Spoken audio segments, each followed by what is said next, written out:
புல்வாமா, அவர்கள் பஹல்காம் என்று குறிப்பிட்டாலும் இது புல்வாமா தாக்குதல்தான். பயங்கரவாத தாக்குதலுக்குப் பிறகு பாகிஸ்தான் கிரிக்கெட்டுக்கு தடை விதிக்கப்பட்டுள்ளது. இது கோடிக்கணக்கான இழப்பை ஏற்படுத்தியுள்ளது.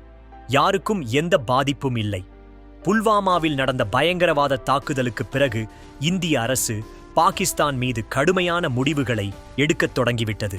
இப்போது பாகிஸ்தான் கிரிக்கெட் மீதும் தடை விதிக்கப்பட்டுள்ளது.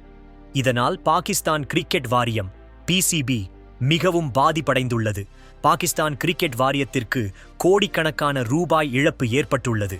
பாகிஸ்தான் கிரிக்கெட்டுக்கு எப்படி தடை விதிக்கப்பட்டது என்பதை உங்களுக்குச் சொல்கிறோம். இந்த தாக்குதலுக்குப் பிறகு அரசு பெரிய முடிவை எடுத்து வருகிறது. இந்த தாக்குதலுக்காக அரசு பாகிஸ்தானை விட்டுவிடாது. இப்போது பாகிஸ்தான் கிரிக்கெட் வீரர்களுக்கும் ஒரு பாடம் புகட்ட நடவடிக்கை எடுக்கத் தொடங்கிவிட்டது. PCBக்கு கோடிக்கணக்கான ரூபாய் இழப்பு ஏற்பட்டுள்ளது.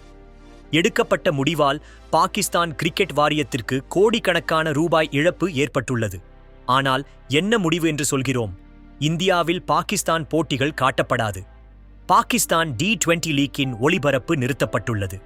இந்தியாவில் முதலில் பாகிஸ்தான் T20 லீக்கின் ஒளிபரப்பு இப்போது முழுவதுமாக நிறுத்தப்பட்டுள்ளது. இந்தியாவில் பாகிஸ்தான் T20 லீக்கின் ஒரு போட்டி கூட காட்டப்படாது. இந்தியாவில் இப்போது BSL பாகிஸ்தான் சூப்பர் லீக் பார்க்க முடியாது. இந்த நேரத்தில் இந்தியாவில் IPL மற்றும் பாகிஸ்தானில் பாகிஸ்தான் சூப்பர் லீக் நடந்து கொண்டிருந்தாலும் புல்வாமா தாக்குதலுக்கு பிறகு பாகிஸ்தான் சூப்பர் லீக்கின் எந்த போட்டியும் இந்தியாவில் காட்டப்படாது என்ற முடிவு எடுக்கப்பட்டுள்ளது. PSL போட்டிகள் இந்தியாவில் காட்டப்படாது. இப்போது நாங்கள் பாகிஸ்தான் சூப்பர் லீக்கின் எந்த போட்டிகளையும் டிவியில் இந்தியாவில் காட்ட மாட்டோம். பாகிஸ்தானின் எந்த போட்டியும் இந்தியாவில் காட்டப்படாது. கேளுங்கள், இதற்கு முன் சோனி நெட்வொர்க்கில் PSL போட்டிகள் வந்து கொண்டிருந்தன.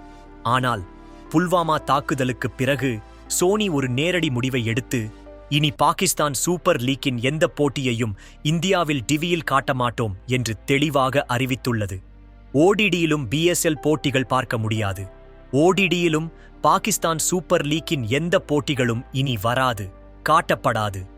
ODDயில் ஃபெயின்கோடில் போட்டிகள் ஓடிக்கொண்டிருந்தன. எனவே அவர்களும் முடிவெடுத்தனர்.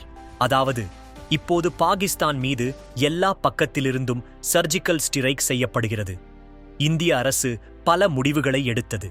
சோனி முடிவெடுத்தது. இது வெறும் ஆரம்பம்தான் பாருங்கள். மெல்ல மெல்ல பாகிஸ்தான் கிரிக்கெட்டின் பெயரும் அடையாளமும் இந்த உலகத்திலிருந்து அழியப் போகிறது.